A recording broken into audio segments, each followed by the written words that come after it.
عليه وسلم قال كلكم راع كلكم مسؤول عن رعيته والأمير راع والرجل راع على أهل بيته والمرأة راعية على بيت زوجها وولده كلكم راع وكلكم مسؤول عن رعيته. Alhamdulillah, syukur lillahi ni'amillah. Kita betul-betul baca kitab yang salihin sampai ke hadis 3 pada bab hak suami atas istrinya. Di sini umum menunjukkan tanggung jawab setiap orang. Muhammad SAW bersabda, "Kullukum ra'in."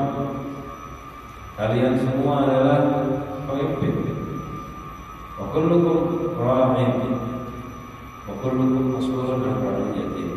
Dan setiap kalian akan dimintai pertanggungjawaban akan apa yang dia pimpin. Ra'in itu artinya penanggung jawab, menjaga, yang diberi amanah, itu disebut dengan ra'in. Wal amiru ra'in.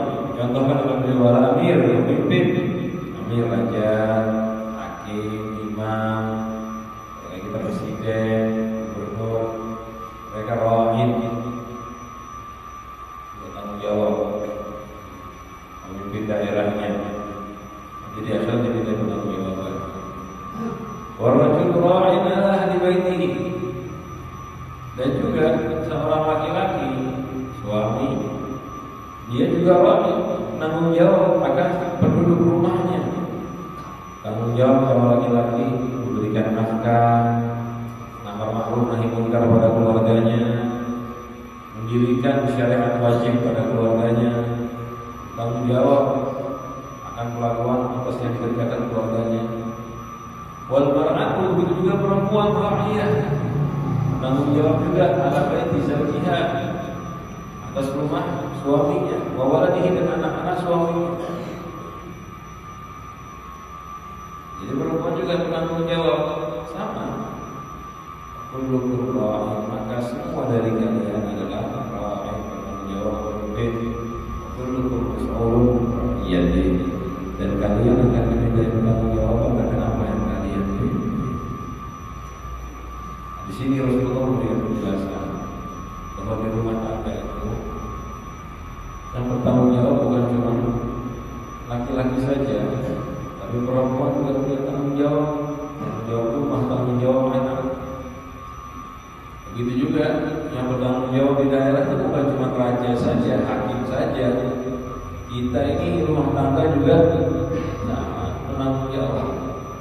Kalau setiap tingkatan tidak menjalankan tanggung jawabnya dengan benar, semuanya akan kena, akan dihisab, akan dipertanyakan nanti di akhirat tentang apa yang dia pimpin.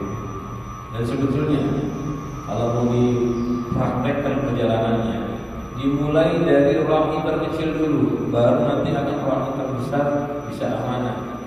Atau begini, kita kepengen desanya amanah, padahal kita di rumah tangga aja kita nggak benar. Coba kita selingkan merasakan pemimpin harus adil, harus jujur, harus baik. Kita di rumah tangga nggak jujur, kita di rumah tangga nggak adil. Padahal yang kita pimpin cuma 3-4 orang anak. Kita pikir cuma istri dan beberapa anak, nggak banyak. Kita nggak adil, makanya diberi adab oleh Allah, diberikan bala, dikasih pemimpin daerah yang nggak adil. Kadang-kadang memang kita harus berpikir seperti ini, tapi ini kan tafakur pribadi ya, tafakur pribadi kita.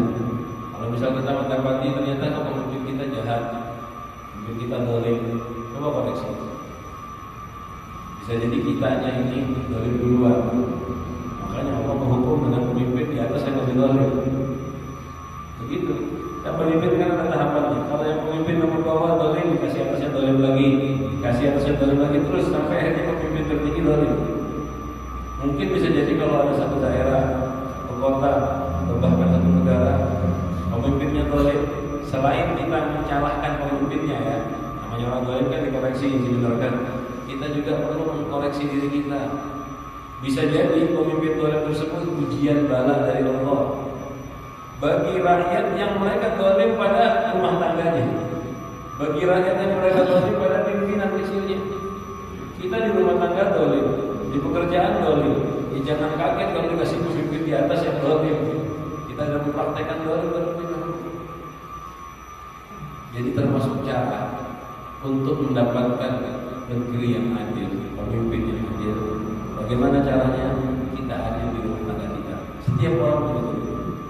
Kalau kita sudah adil dengan benar pada puasa kita, walaupun kecil dari rumah tangga, insya Allah Allah akan memberikan pemimpin tertinggi yang adil.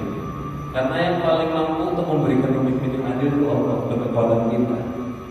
Kita walaupun ngotot kayak gimana, belum tentu dapat. Walaupun perang belum tentu menang, kan begitu. Sudah banyak kan kepengen pemimpinnya adil, pemimpinnya dibunuh, berhasil menang. Ternyata bukan dapat pemimpin yang adil, malah bakal dibunuh. Ada. Yang mampu memberikan siapa? Allah. Sehingga mulai kadang-kadang perlu cara yang macam ini. Ini agama itu begitu ya. Harus ada beberapa sudut pandang. Dan memang semua sudut pandang itu bagus. Yang penting sesuai dengan hadis dan Al-Quran, sesuai dengan ajaran Rasulullah SAW. Pokok hadis ini, kalau pada bab yang kita pelajari, bahwa istri itu yang tanggung jawab untuk suaminya, yaitu menjaga rumahnya, menjaga hartanya, menjaga anak-anak suaminya, menjaga anaknya sama aja, menjaga anak-anak. Bahkan perempuan itu pahalanya besar sekali. Di depan juga ada pembahasannya. Kalau yang diuji oleh Allah, suaminya meninggal, terus perempuannya merawat anaknya, pahalanya minimal surga. Jangan memberikan pembahasan. Kalau boleh tapi itu semua mencakup dalamnya. Hadis selanjutnya yang keempat, wa Nabi Ali, Khalid bin Ali radhiyallahu anhu.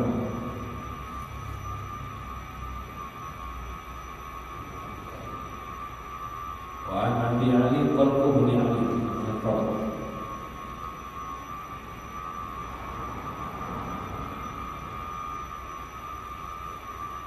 yang mengatakan Talq bin Amr bin Abdullah bin Umar radhiyallahu anhu, anna Rasulullah sallallahu alaihi wasallam idza da'a ar-rajul qala idza da'a ar-rajul zawjatahu li hajatihi fatatihi wa in kanat ala tanuri wa tanuri wa nasai wa tanuri haditsun hasan sahih. Rasulullah SAW bersabda, idza da'a ar-rajul zawjatahu, ketika laki-laki mengajak istrinya dihajatihi untuk hajat suami tersebut, fatatihi, hendaknya istri tersebut mendatangi. Jadi kalau ada panggilan dari suami untuk haknya suami, untuk hajat artinya hak suami, sesuatu yang suami tadi berhak, disuruh diapakan, fatatihi, hendaknya perempuan tersebut cepat-cepat mengerjakan. Fatatihi, dikatakan oleh ulama, cepat-cepat datangi secepatnya. Ketika dipanggil, diajar, diberita yang memang haknya suami, tugasnya wanita, hendaknya datangi secepatnya. Wa in kanat ala tanur, walaupun perempuan tersebut sedang di atas tanur. Tanur itu bahasa sekarang open. Tanur itu open. Jadi dulu, tapi zaman dahulu pakainya itu tanah dibentuk bulat, atasnya lubang, dia masukkan bara ke dalam. Panas dia nanti di dalamnya tanur. Mau masukin roti, ditempelin di samping-samping di bagian dalamnya sampai rotinya matang. Jadi dia masak tapi di dalam tanur di bagian dalam. Kalau sekarang udah kan berkembang jadi open sekarang, sudah gampang. Tanur itu masih dibuat pakai tanah. Artinya di sini walaupun lagi masak, tanur itu kalau udah nyala bisa ditinggal. Susah makanya ditinggal, kalau ditinggal ya nanti apinya mati. Kan dia pakai bara. Kalau bara masukin roti, tunggu. Kalau ditinggal kelamaan baranya habis. Bara kan begitu, kelamaan ditinggal habis. Maksudnya di syariat menunjukkan walaupun lagi ada kerjaan, yang apa panggilan yang wajib lebih diutamakan daripada sekedar masak. Ini tugas dan tanggung jawabnya. Walaupun kayaknya ada hajat dia lagi ada mengerjakan tugas, dipanggil datangi, itu haknya suami itu didudukkan. Cuman bagi suaminya, ini kan contoh aja. Kalau pian khususnya laki-laki dengar hadis ini masalahnya salah dengarnya atau salah pahamnya. Kalau hadis itu untuk perempuan pas kerjakan ini. Karena memang sasarannya perempuan, nasihatnya buat perempuan. Yang dengar laki-laki salah paham. Tubuh kalau lagi masak tinggal kalau suami. Jangan ke situ arahnya, jangan arahnya untuk memaksa jangan. Memang hadis ini untuk perempuan nasihat bagi mereka untuk tunduk sama suaminya ketika dipanggil datangin walaupun lagi masak, kata kita gitu lah. Stop masaknya datangin suaminya. Cuman kalau kita sebagai laki-laki istri lagi masak, panggil Bu, ibunya datang lagi apa? Lagi masak lagi selesaikan dulu. Nanti kalau sudah selesai di sini ada dulu. Selagi bukan sesuatu yang mendesak kita tuh juga harus pengertian. Ya, sama kayak orang tua ke anak biasanya seperti itu. Kita tuh biasakan seperti ini, itu namanya hidup yang bagus. Rasulullah yang ajarkan seperti itu. Rasulullah ini ajarkan begini dalam rangka mendidik para wanita untuk mengikuti tunduk pada haknya suami. Ini untuk perempuannya. Tapi sekarang untuk laki-lakinya bagaimana? Kita jangan jadi orang yang tidak mau memahami sama kan kalau ada gawian tiba-tiba ada sesuatu penting nanggung sedikit lagi diselesaikan kan gitu. Ya begitu juga pasangan kita sama. Kita juga harus mengerti seperti itu. Nah, jadi buat laki-laki kan nasihatnya beda, buat perempuannya lain. Kecuali memang ada sesuatu yang besar yang kalau ditunda lebih bahaya. Kalau yang ditunda ada mabarat, yang ada masalah. Itu urusan apapun. Kalau ada urusan yang penting, pasti yang lain ditunda dulu kan begitu. Kalau kita manggil istri ada hal penting, stop semuanya karena utamakan. Kalau baca hadis macam ini, ya intinya tadi pemahamannya itu harus luas. Kita bukan sering sekali baca hadis-hadis secara rumah tangga, pemahamannya dangkal. Cuma sesuai lafaz, tidak memperhatikan hadis yang lain, tidak memperhatikan adab yang lain. Sehingga sering terjadi di Islam. Ketika habis pengajian, habis belajar, orang banyak salah paham. Akhirnya seakan-akan agama Islam itu tidak adil. Kan sering terjadi gitu. Seakan-akan agama Islam itu kejam kepada satu golongan. Padahal permasalahannya salah paham. Yang jadi masalah itu salah pahamnya, bukan perintahnya Rasulullah-nya. Ya hadis macam ini nanti, apalagi hadis di depan satu lagi yang kita bahas. Kalau orang cuma memahami lafaznya aja, tuh perempuan dipanggil harus langsung datang, kada boleh kada. Betul ini nasihat buat perempuan. Tapi bukan berarti laki-laki disuruh dijadikan jabar itu yang berkuasa semuanya sendiri. Dan timbul pemahaman kadang-kadang sebagian orang, apalagi yang masih lemah iman. Banyak muslimin yang lemah iman itu banyak. Kalau dulu lemah iman untuk mu'alaf, sekarang muslim sekarang lemah iman banyak karena banyaknya pergaulan yang jelek, banyak yang melihat TV, melihat hadis macam ini kadang-kadang mereka nggak terima. Oh kita perempuan didiskriminasi di agama Islam, kan ada yang ngomong kayak gitu. Karena mungkin satu nggak memahami agama secara luas. Ini hadis-hadis khusus. Kalau sehari-hari Rasulullah sudah mencontoh Nabi Muhammad itu nggak pernah maksa. Jangankan kepada istrinya, beliau punya budak, dipanggil nggak datang, Nabi nggak marah, disuruh salah, Nabi nggak pernah negur. Punya ada satu anak kecil menjadi khadim, Sayyidina Anas bin Malik, disuruh lupa, dipanggil nggak datang, diperintahkan apa kerjakan yang lain. Kata Sayyidina Anas 10 tahun sama Rasulullah, tidak pernah Rasulullah negur. Kenapa kamu begini? Ada apa? Itu yang jelas gawiannya membantu. Itu kan perlu dipahami kan, digabungkan dengan hadis macam ini agar kita tuh pemahamannya luas. Jadi memang ada perintah khusus untuk perempuan dan juga kita laki-laki juga harus bijaksana. Hadis macam ini jangan digunakan alat untuk memerintahkan. Sama kayak yang dulu pernah kita bahas kan, nanti di depan kita bahas. Nanti di depan akan kita bahas anak bakti sama orang tua. Nanti kita akan bahas detail insya Allah. Kan dari dulu kan image begini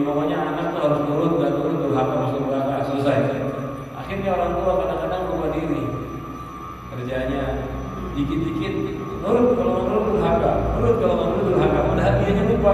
Kadang-kadang orang tua juga punya tanggung jawab, anak juga punya hak. Nah, nanti insya Allah itu akan pada waktu di depan kita akan bahas. Selanjutnya hadis kelima dari Sayyidina Abu Hurairah radhiyallahu anhu.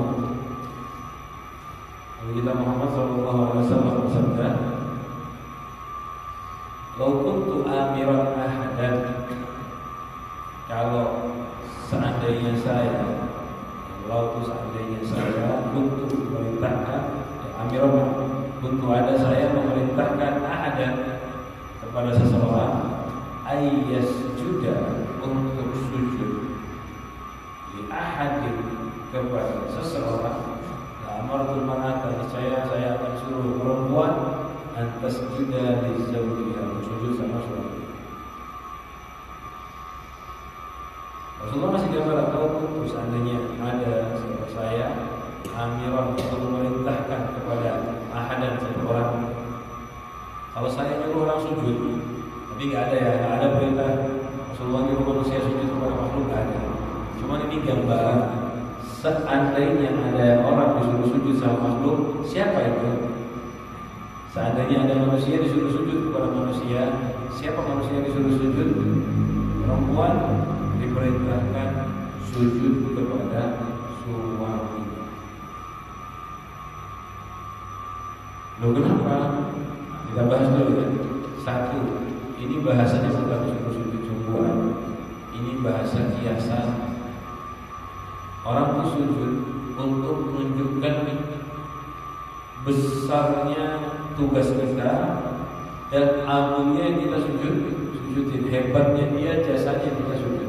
Jadi sujud itu digunakan untuk penghormatan. Sujud itu kan digunakan untuk penghormatan salah satunya. Tapi di Islam kita tidak boleh sujud kepada selain Allah. Sujud itu digunakan untuk penghormatan karena baiknya dia, agungnya dia di hadapan kita. Nah di sini Rasulullah mengatakan kalau seandainya ada yang disuruh sujud perempuan kepada suaminya.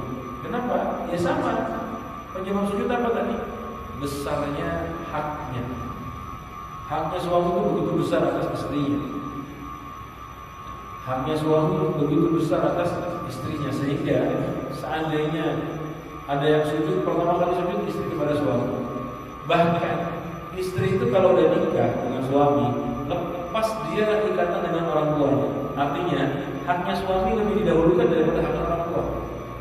Seandainya misal bapak nyuruh A, suami bilang jangan, nurutnya sama suami bukan sama apa. Dan istri nggak dosa. Jadi misal istri dipanggil, nak sini, suami kan, nak bu sini. Mana yang didahulukan? Panggilan suami. Panggilan suaminya lebih besar bahkan dari hak orang tua. Cuman ini pembahasan, bukan buat dia. Oh berarti belum tentang lagu laki-laki itu bukan. Oh berarti belum sekarang bisa ngatur istri jangan dulu sama orang tuanya, bukan gitu maksudnya. Kita ya harus seperti itu, ngalah sama orang tua. Kita bukan mau tinggi-tinggian penguasaan, bukan. Cuman itu penjelasan besar haknya. Makanya kita melihat, saya perhatikan beberapa orang soleh setelah menikah itu abah, ibunya perempuan tersebut nggak pernah ngatur istrinya anaknya sama sekali. Sudah berlepas tangan, nasihati, ya nasihati, membantu dia. Tapi kalau mengatur pemerintah nggak pernah sama sekali. Kenapa? Karena dia sadar, dia kan berilmu. Kalau orang alim itu nyaman mempraktekkan apa-apa dengan ilmu. Dia sudah tahu istri, anaknya dia udah nikah dengan suami, sudah haknya suaminya lebih besar. Jadi dia nggak perlu mengatur apa-apa. Karena apa? Dia tahu anaknya tunduk kepada suami. Bahkan kalau perlu sesuatu, bisa diajak ke rumah. Nah, tanya suami kamu. Bahasanya begitu. Mau nggak tanya? Bisa nggak? Itu akhlaknya para salaf. Dan itu yang perlu perhatikan beberapa salihin, beberapa sahabat itu. Jadi kalaupun dia minta sesuatu kepada anaknya, suruh anaknya ngomong ke suami. Nah, bisa nggak kamu izin sama suami kamu? Nah, kayak gitu bahasanya. Nggak ada. Nah, yang sini nggak sampai bahasa saja mereka jaga. Kenapa tahu besar hak menantunya dia, hak suami dari anak? Nah, Rasulullah masih isyarat seperti itu karena besarnya hak suami, sehingga seandainya ada orang yang sujud, seandainya, tapi tidak ada, saya perempuan sujud kepada. Nah, nanti timbullah, pertanyaan dari perempuan kan biasanya kayak gini, tapi suami saya nggak menjalankan tanggung jawab, kan ada kayak gitu kan? Karena ada, tapi suami saya, masa kita suruh dulu suami kada benar? Itu dia, setiap ilmu, setiap adat itu selalu ada dua arah, dua sisi. Memang betul perempuan disuruh tunduk sama suaminya. Kenapa? Karena suami tadi punya tanggung jawab besar. Nah ini suami nggak bertanggung jawab, suami lalai, suami sembarangan bisa-bisa. Nah itu dia, timbullah diadab oleh Allah dengan istri yang durhaka. Kenapa? Karena dianya nggak menjaga diri. Sampai perhatikan setiap ada di Islam, selalu dua sisi diatur oleh agama. Kayak contoh misal, yang kecil wajib hormat sama orang tua. Tapi kebalikannya, yang orang tua wajib sayang dengan yang kecil. Laisa minna man lam yarham shaghirana wa yuwaqqir kabirana. Bukan termasuk dari golongan kita orang yang menyayangi yang lebih kecil dan anak yang tidak hormat kepada yang lebih tua. Anak yang lebih muda tidak hormat kepada yang lebih tua. Dua-duanya ada. Jadi bukan perintah, yang anak harus hormat sama bapak yang lebih tua. Nah, di Islam tapi dua-duanya saling berakhlak bagus. Nah, begitu juga dalam bab seperti ini. Kalau kita ingin berhak, ya jalankan tugas sebagai suami. Rasulullah SAW mengajarkan seperti itu terus. Mengajarkan seperti itu terus. Untuk para wanita dan juga kita biar bapak, ibu-ibu, tanamkan di anaknya pendidikan kayak gini untuk bertanggung jawab dalam rumah tangganya, nurut kepada masing-masing. Itu didikan erat orang tua kepada anak, jangan sampai salah dididik. Ada selanjutnya, Nabi Salamah radhiyallahu anha qalat, Salamah mengatakan, Muhammad sallallahu alaihi wasallam bersabda, ayyu mamra'atin ma'at,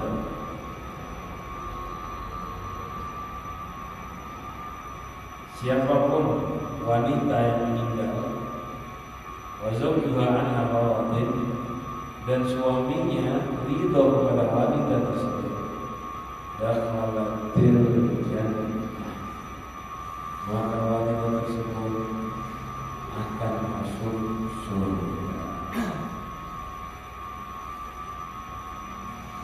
Ini kalau ada perempuan mati meninggal dunia, suaminya ridho, bahasanya kan dakhalat itu artinya telah masuk surga. Kalau bahasa tahu kan dakhalat itu telah masuk surga.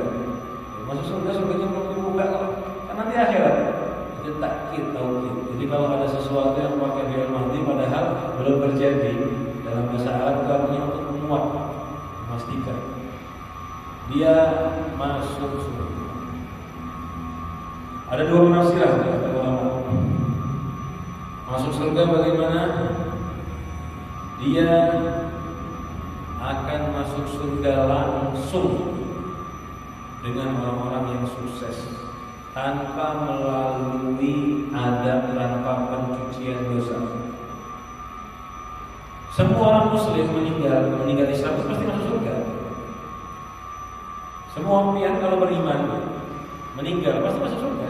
Cuma dia itu kalau punya dosa kan neraka dulu kan gitu. Nah begitu juga ini ada perempuan matinya muslim, suaminya ridho, masuk surga. Timbul pertanyaannya, apa khususianya? Muslim yang lain mati masuk surga semua orang mukmin siapapun juga mati masuk surga. Cuma kan neraka dulu. Pasti masuk surga semua, pasti masuk surga. Nah ini perempuan apa khususnya? Mati kalau suaminya ridho masuk surga kan sama aja. Enggak, hadis ini ada khususianya. Apa khususnya buat perempuan yang taat suaminya ridho? Khususnya dikatakan oleh ulama ditafsirkan bahwa dia akan masuk surga tanpa melewati neraka.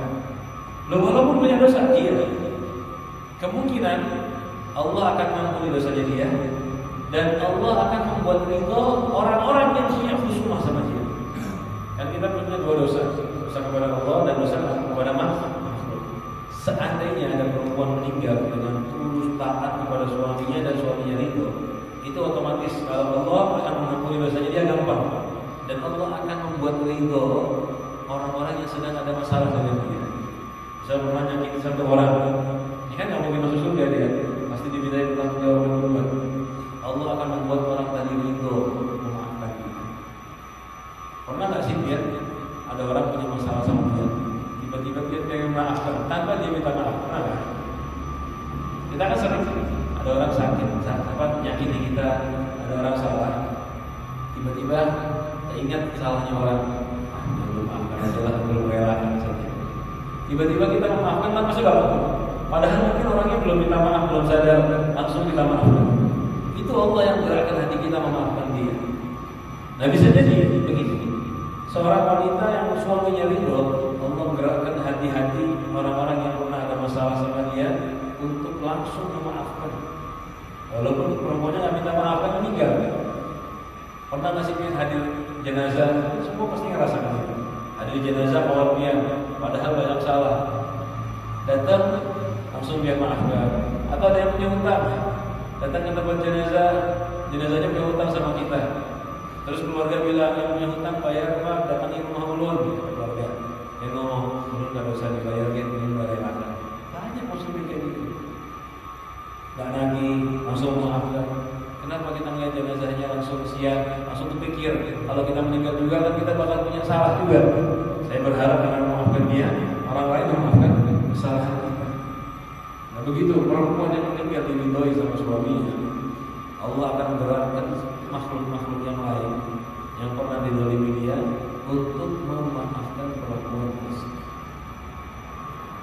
Jadi seakan-akan ini ridho suami kunci sebagai pengampunan dosa saat orang meninggal dunia. Kunci agar mendapatkan husnul.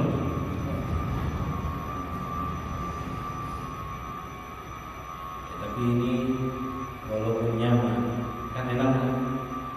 Meninggal suami ridho langsung surga. Enak nggak? Enak, surganya enak. Tapi nggak ada hal mahal yang didapatkan gratisan, nggak ada. Normalnya harus usaha. Ridhonya suami bagaimana didapatkannya? Ya dengan mulut, mengerjakan tugas tanggung jawab yang memang nggak gampang.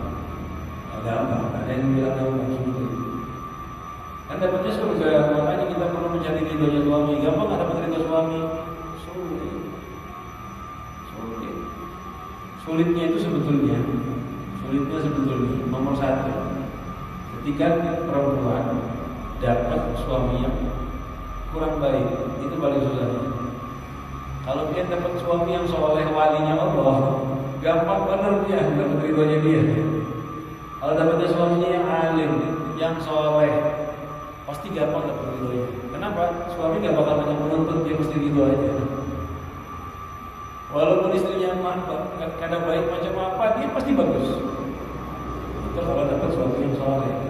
Nah itu masih agak gampang itu. Walaupun sulit juga. Cuman paling sulitnya apa? Sudah sulit tanggung jawab, plus sulit suaminya nggak ada terima kasihnya. Nah itu ujian paling berat. Kalau perempuan punya suami yang banyak menuntut, terus dia tetap mendapatkan ridho dari suaminya tersebut.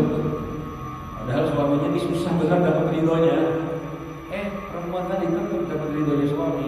Dia bukan dapat sembarang surga. Ini dapat surga kan masuk surga secara umum dapat ridho.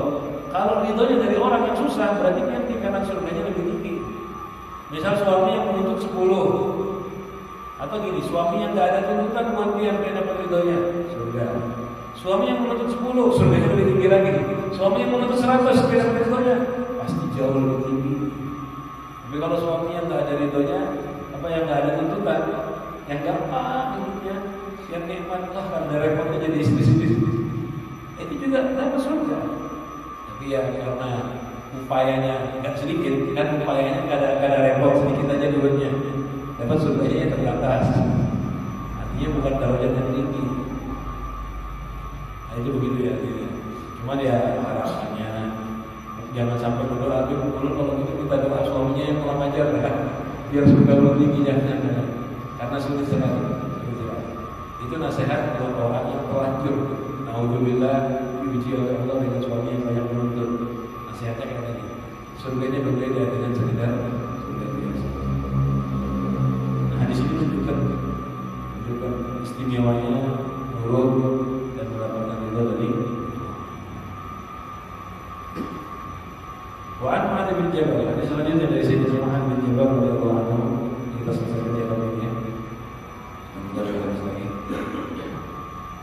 Qala Nabi sallallahu alaihi wasallam Muhammad sallallahu alaihi wasallam bersabda, "La tu'ti ra'atun zawjaha fid dunya illa qalat zawjatuhu min al-qawli al-'ain la tu'tihi barakatullah." Innama huwa indaki dakhilun yushiku ayyufadiku bi ayyufadikati ilayhi. Tidaklah ada seorang perempuan menyakiti suaminya di dunia. Tidak ada seorang wanita yang menyakiti suaminya di dunia illa kecuali akan ngomong qalat zawjatuhu min al-qawli, akan ngomong istri suaminya tadi dari bidadari. Jadi seandainya suaminya ahli surga muslim, karena nanti dipersiapkan oleh Allah bidadari dari mereka. Jadi kalau ada istri di dunia nyakitin, istri yang di akhirat nanti yang bidadari tersebut ngomong, ini masih di dunia ya. Sekarang ini ada istri nyakiti suaminya, bidadari itu nanti ngomong, la turdihi, jangan sakiti dia. Oh tak. Semoga Allah al-Qatala itu artinya memerangi kamu. Memerangi kamu. Qatala itu artinya membunuh. Jadi kalau Qatala, semoga Allah memerangi kamu. Kenapa? Karena yang melakukan ini berhak mendapatkan hukuman yang besar, hukuman yang berat. Jadi bidadari di akhirat sudah cemburu juga. Ketika suami yang masih belum meninggal, yang masih di dunia tadi disakiti oleh istri dunianya. Ya, itu kalau suaminya ahli dunia ya, ahli surga. Kalau suaminya ahli neraka kan ada bidadarinya, nggak ada yang doa. Suaminya ahli neraka nggak ada yang jawab kayak gini. Jadi kalau suaminya ahli surga, fa inna ma huwa indaki dakhilun. Lalu bidadari ngomong, cuma ini nggak ada yang tahu, nggak ada dengaran kita. Ini Rasulullah yang menyampaikan, yang memberikan kabar. Sesungguhnya suami kamu itu, bidadari ngomong kepada istri dunia, suami kamu itu cuma dakhil, mampir sesaat. Bahasa kita gitu. Dakhilun, tamu, mampir sesaat dan sebentar. Yushiku amal muqarabah, hampir sebentar lagi ayu fadilahu ilaina, ninggalin kamu menuju kita. Jadi sampai-sampai gambar kalau perempuan-perempuan yang jahat, yang buruk, yang menyakiti suaminya yang baik, yang menyakiti suaminya yang soleh, ahli surga, itu bidadari di akhirat sudah ngomong, sebentar lagi itu suami kamu meninggalkan kamu, ikut sebelah kita. Karena memang kita di dunia sesaat, mereka nggak terima, karena tahu ini calon suaminya nanti di surga, dan perempuan tersebut nggak akan masuk ke surga, akan meninggalkan dia. Yang dimaksud perempuan yang jelek, ahli maksiat. Kalau perempuan soleha, nggak menyakiti suaminya, mereka lebih berhak daripada hurul ain. Hurul ain di bawahnya perempuan. Jadi kalau wanita-wanita soleha di dunia, bidadari itu nanti di akhirat di bawahnya perempuan. Perempuan menjadi ratu dari bidadari. Sehingga memang begitu, ini gambaran dari Rasulullah SAW. Jangan sampai ada wanita yang menyakiti. Yang terakhir, hadis dari Sayyidina Usama bin Zaid radhiyallahu anhu, Nabi sallallahu alaihi wasallam, Nabi kita Muhammad sallallahu alaihi wasallam beliau bersabda, "Ma taraktu ba'di fitnatan hiya adarru 'ala ar-rijali min an-nisa'i." Aku tidak pernah meninggalkan setelah tidak pernah meninggalkan setelah aku, setelah Rasulullah meninggal, tidak ada fitnah yang tertinggal. Bukan Rasulullah meninggalkan fitnah, bukan. Tidak ada fitnah yang mau tinggalkan, artinya nggak bisa diselesaikan ini. ujian yang memang nggak bisa dihapus, memang selalu ada, kodratnya selalu ada. Fitnah itu sebuah fitnah yang nggak bisa hilang, memang ada terus, nggak bisa dihapus. Kalau kayak contoh misalnya yang bisa diperangi, yang bisa dihilangkan, bisa dihilangkan. Yang perbudakan bisa dihilangkan, hilang. Walaupun belum tentu hilang total, bisa jadi timbul lagi. Tapi ada sebuah fitnah yang nggak hilang. Dia adorru ala rijal, yang dia paling berbahaya, lebih bahaya daripada yang lain buat laki-laki. Tapi ini harus fitnah untuk laki-laki. Apa itu fitnahnya? Ujian maksudnya. Balanya apa tadi?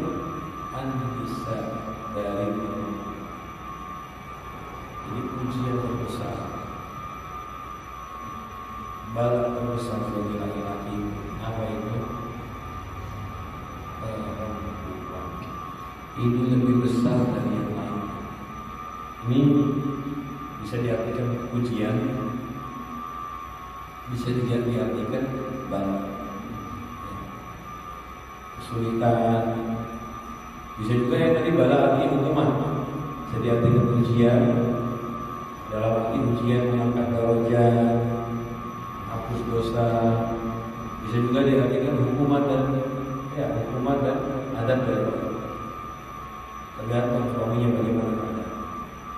Ini lebih sulit daripada yang lain. Ada kita tuh ujian tak punya uang, banyak ujian kita. Tapi yang paling besar buat laki-laki, yang paling sulit adalah ujiannya urusannya masalah istri. Jangan dikira enaknya punya uang banyak, kalau istrinya tidak soleha, istrinya nggak bagus. Orang yang mau berpikir dan orang yang mau wawasannya luas pahamnya. Orang dari dulu orang tuh mengeluh dengan sakitnya, penyakit badan. Bukan paling enak, badan sakit, nggak enak ya, ujian berat.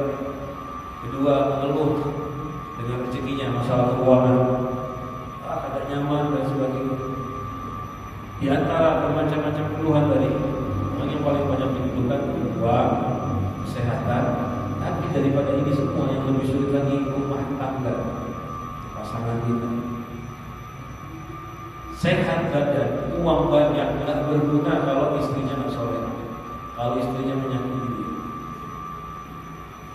Masalah nggak akan berhenti. Masalah uang nggak bisa menghilangkan gangguan atau ujian daripada pasangannya tersebut. Tapi seandainya yang lain, masalah yang lain berkurang dengan istrinya soleh. Kayak contoh kita nggak punya uang, pulang ke rumah ketemu istri yang soleh, kita merenggut di luar, sumpah berbisa, di gawian ada masalah, istrinya daripada apa? Kerjaan belum gagal begini, disambut sama dia dengan senyum, apa-apa, rezeki itu begitu naik turun, belum rela seadanya aja pak. Mesti kayak gini gimana? Dulu jalan sama keluarga dulu. Jadi dia kawan satu pesantren. Belum 2 kali ketemu. Sama-sama satu kawan. Dua-duanya teman akrab belum. Yang satu kebetulan istrinya masih keponakan saya. Yang satu dia punya istri, saya nggak kenal istrinya siapa. Jadi dia cerita di jalan ini cerita dia habis curhat sama cerita sama ulun ada masalah di pekerjaannya, duitnya dibawa kabur sama orang. Sumpah dia bilang rezeki dari Allah. Itu dibawa kabur sama orang, usaha aja nggak apa-apa, dicari usaha, ditangkap orangnya, jangan langsung diikhlaskan. Kita usaha kayak gitu, kita ikhlasnya di hati, ada usah diucapkan. Artinya kita ikhlas takdirnya Allah. Biarin aja, nanti orangnya ketangkap dihukum. Jangan diikhlaskan kalau ada orang yang kayak gini, tangkap biar dia nggak ngulangin. Lain kalau dia kepepet sekali doang, kalau ada kebiasaan yang kuat, jangan kamu maafkan biar lu dapat pahala, jangan. Justru jangan membiarkan dia melakukan dosa yang sama. Jadi kan orang kalau habis nyolong, biarin aja gitu, maafkan biar nyolong lagi besok. Pikir aja gampang dimaafkan. Jadi relakan aja hati, rela sama Allah, sama takdirnya Allah. cari usaha lakukan untuk mendapatkan tadi. Tapi udah nggak usah dipikirin. Kalau takdir pasti balik. Kalau nggak takdir, mau usaha macam apa nggak mungkin balik. Mulai agak tenang. Masuk ke rumah keluar lagi, sing ya. Kenapa? Anak harus mendapatkan perut laki-laki tadi sama istri dulu. Jadi sampai rumah istrinya ngomel-ngomel. Kenapa? Udah mulai tenang. Nasihat dari siapapun juga hilang ketika ketemu sama istri. Tenang yang tadi yang didapatkan dari kawan hilang ketika istrinya nggak terima. Itu duit kita susah payah dapat, bla bla bla, ceritanya panjang. Sumpah. Lalu nasihatnya lagi nggak masuk lagi sudah. Kenapa? Sudah dapat omongan dari orang yang dia cintai. Kalau kita kan kawan, kalau istri itu belahan jiwa, jadi harus masuk omongannya kepada suami. Satunya lagi yang lagi cerita, kebetulan istrinya itu santri dari kecil, anak pondokan. Orang aku dari kecil udah pondok. Cerita suaminya ada masalah sama orang, kayak gitu juga. Waktu itu kan suaminya anak pesantren, ulama juga dia suami. Dia nih ngomong, dia agak kesel karena masalahnya bukan uang, masalahnya masalah kehormatan. Biasanya kan lebih sensitif. Namanya dia dijelek-jelekin, dia difitnah, dibilang apa namanya minta ini, dibilang minta itu. Kan harus bahasa kita tuh harus apa namanya memulihkan nama baikkan gitu ya. Dia waktu itu pengen ngomong sama orang-orang bahwa ini penipuan bukan saya. Dia agak sumpah masalah itu.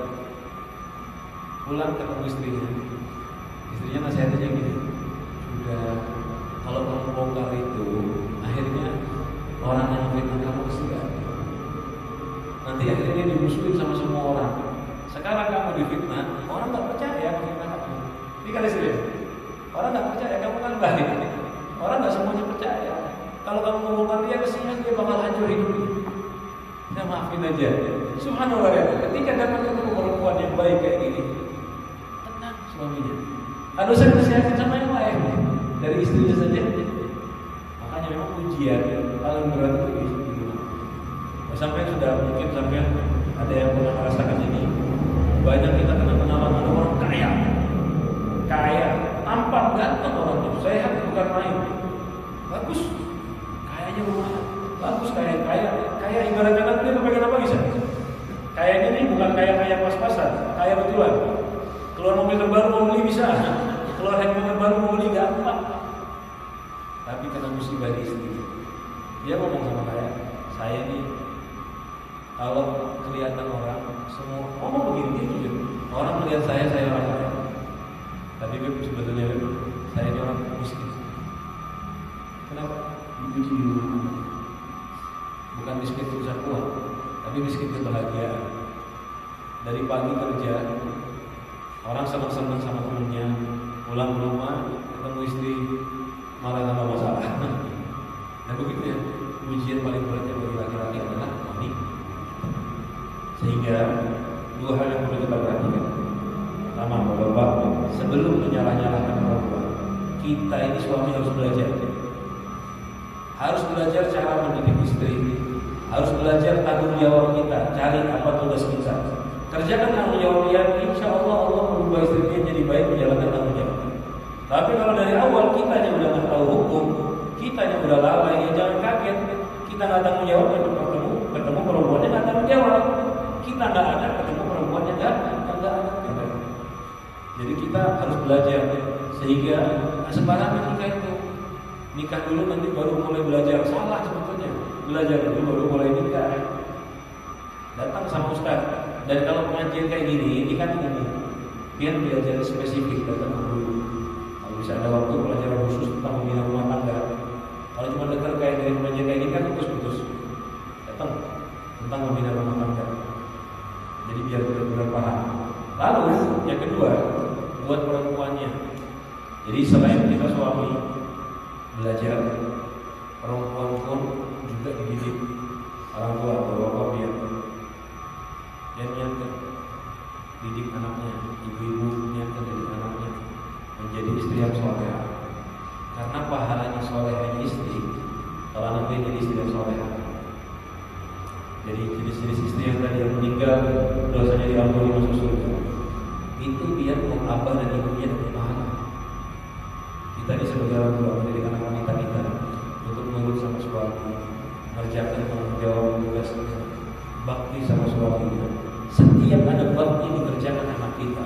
setiap ada kesenangan diterima sama suaminya, cuma ada pahalanya buat anak kita. Biar dapat pahala yang sama tanpa dikurangi sedikit pun oleh Allah Subhanahu wa taala. Walaupun kita sudah meninggal dunia, pahala itu terkirim kita. Dan ketahuilah pahalanya istri bakti sama suami. Ya, pahalanya istri bakti suami itu mengalahkan pahalanya qiyamul lail, mengalahkan pahalanya sedekah, bahkan setara dengan pahala jihad atau bisa mengalahkan pahalanya jihad. Ketika perempuan tanya sama Rasulullah, ya Rasulullah kita mau jihad, apa jawabannya Rasulullah? Jihad kalian di rumah kalian. Kenapa? Bakti kepada suami itu pahalanya kayak jihad. Kita orang tua bisa dapat pahala jihad, sekarang ini bisa dapat, walaupun nggak ada jihad. Dengan bagaimana? Mendidik anak istri kita, mendidik anak kita untuk bakti kepada suami. Jangan dibalik. Kalau anaknya laki-laki, nah istri itu harus tunduk. Tidak orang yang diniat, nah suami itu harus kita kuasai. Ini orang tua macam apa ini? Pokoknya anaknya harus tenang ya. Duduk, coba didik untuk berbakti kepada suami. Nah, itu cara mungkin yang paling bisa kita lakukan. Mudah-mudahan sama-sama kita sebagai suami menjadikan suami yang menjalankan tanggung jawab, suami yang benar-benar bijaksana dalam rumah tangga, yang mengikuti ajaran Rasulullah dalam rumah tangga, diberikan istri-istri kita jadi istri-istri yang menjalankan hak dan tanggung jawabnya juga, rumah tangga dijadikan sakinah mawaddah dan rahmah.